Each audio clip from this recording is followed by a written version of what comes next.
এটা তো অসাধারণ। আচ্ছা দুয়ারে দই আছে তোমার দুয়ারে দই? বাবা আমাদের বাড়িতে তো এরকম টক দই হয়ই না কলকাতাতে। কলকাতাতে কোথায় দই পাবে বলো? সব দই তো সিউড়িতে। আমরা কি দই হয় কে জানে। এটা দই না গো, এটা হলো ঘোল, তোমরা যেটা খাচ্ছ সবাইকে।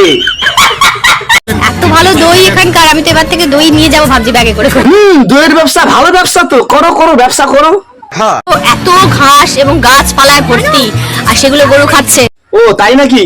গরু তো শাক পাতা খেয়েই বড় হয়, তাই নাকি? জানতাম না তো। সেগুলো খেয়ে হৃষ্টপুষ্ট হচ্ছে। হচ্ছে। তারপর তার যে দুধটা বেরোচ্ছে সেটা এত ভালো যে দইটা এত।